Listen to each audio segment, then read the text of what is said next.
Have you wondered or dreamt about working abroad?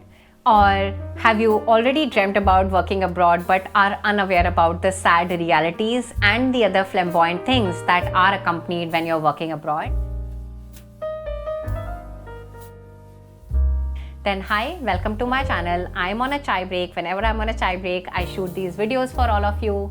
And on my channel, I talk about all things career, MBA, consulting, and many a times lifestyle as well. So feel free to hit on the subscribe and the notification button so that you get notified every time I'm putting out content, which is research based, and many a times I'm taking a leaf from my own book. So largely in this video, to compare working in India versus working in abroad, I am going to be dividing this video into three sections. The first one is the health axis, the second one is the relationship axis, and the third one is the wealth axis. How do you really compare the wealth? So stay tuned till the end if you want to know the average CTC comparison between when I was working in BCG in India for the New Delhi office, and then I also got a chance to work in Dubai for a role where I was paid a BCG equivalent salary, and what was the wealth around that. And let's directly jump into this video with the 3-point analyses that we are planning to do for working in India and working in abroad. Let's start with the health axis.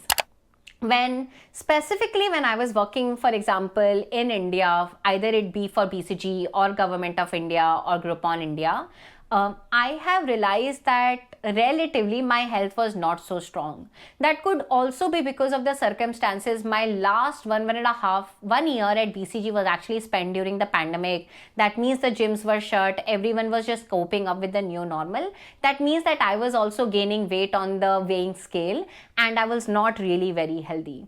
Versus, for example, when I was in Dubai, and now of course I'm in Boston and I'm working from Boston as well.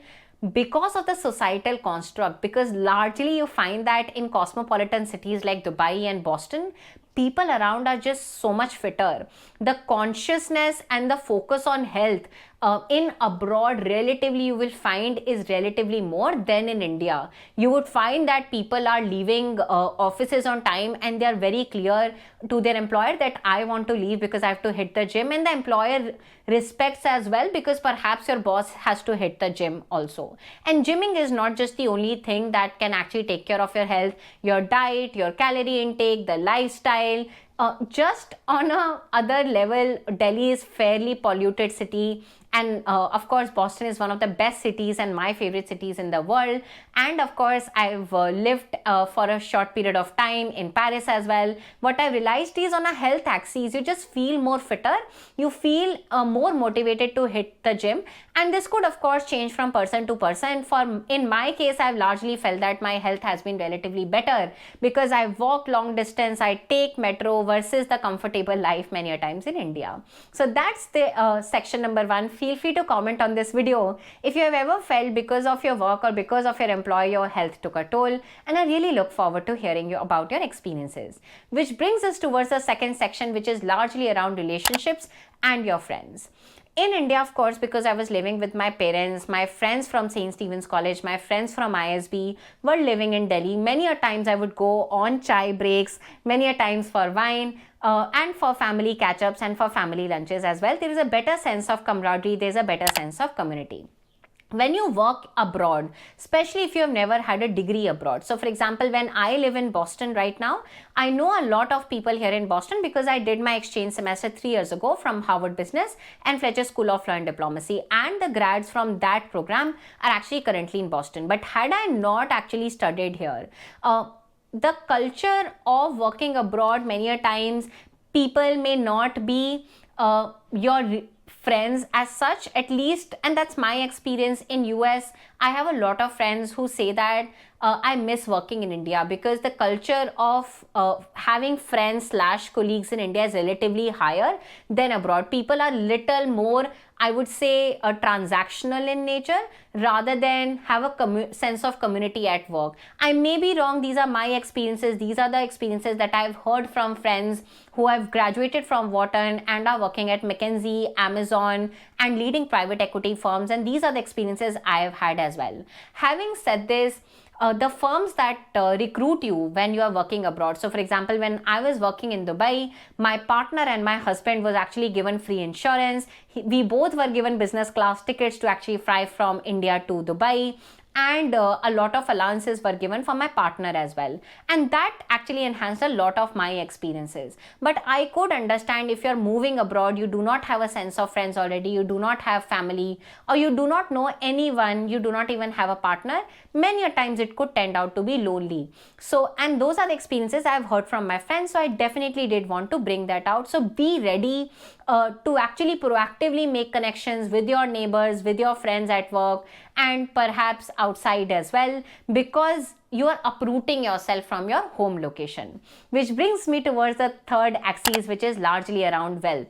So let me actually, and I've always been very candid about my salaries that I was getting from, let's say, Tony Blair Institute for Global Change in Dubai. They matched and gave me an upper end of the salary that a BCG consultant will get in Dubai. So in India, I was actually getting a salary of 33 lakhs per annum by BCG India office. That is the classic salary that a 2019 batch from Mckinsey, BCG and Bain would get. And I had made a separate video. If it is live already, I will put the screenshot of it so that you could check it out. What is the in-hand salary that you get in hand from that 33 lakh package? But coming back, in my BCG, in my Tony Blair Institute public policy advisory role, I was actually given a package of $130,000, which is in today's day, with the dollar to INR conversion, I was earning almost a crore and above.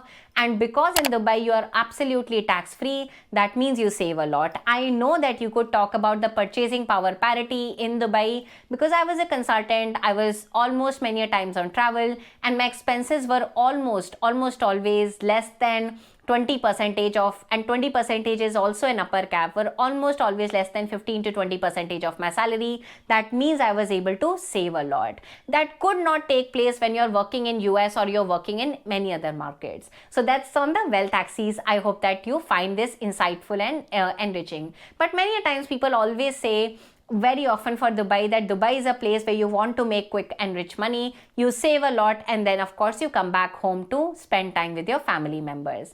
And I've always said, if you want more help to get into consulting, product management and policy, feel free to check out my education venture, where the highest CTC offered is 29 lakhs and the average as of now hovers around 17 lakhs at globalgovernanceinitiative.org. If you like my content and if you want to share it with your friends, feel free to share it, and of course hit on the like button. With that, I take your leave. Stay happy, stay healthy, and be kind to each other. I'll see you all soon. Bye-bye.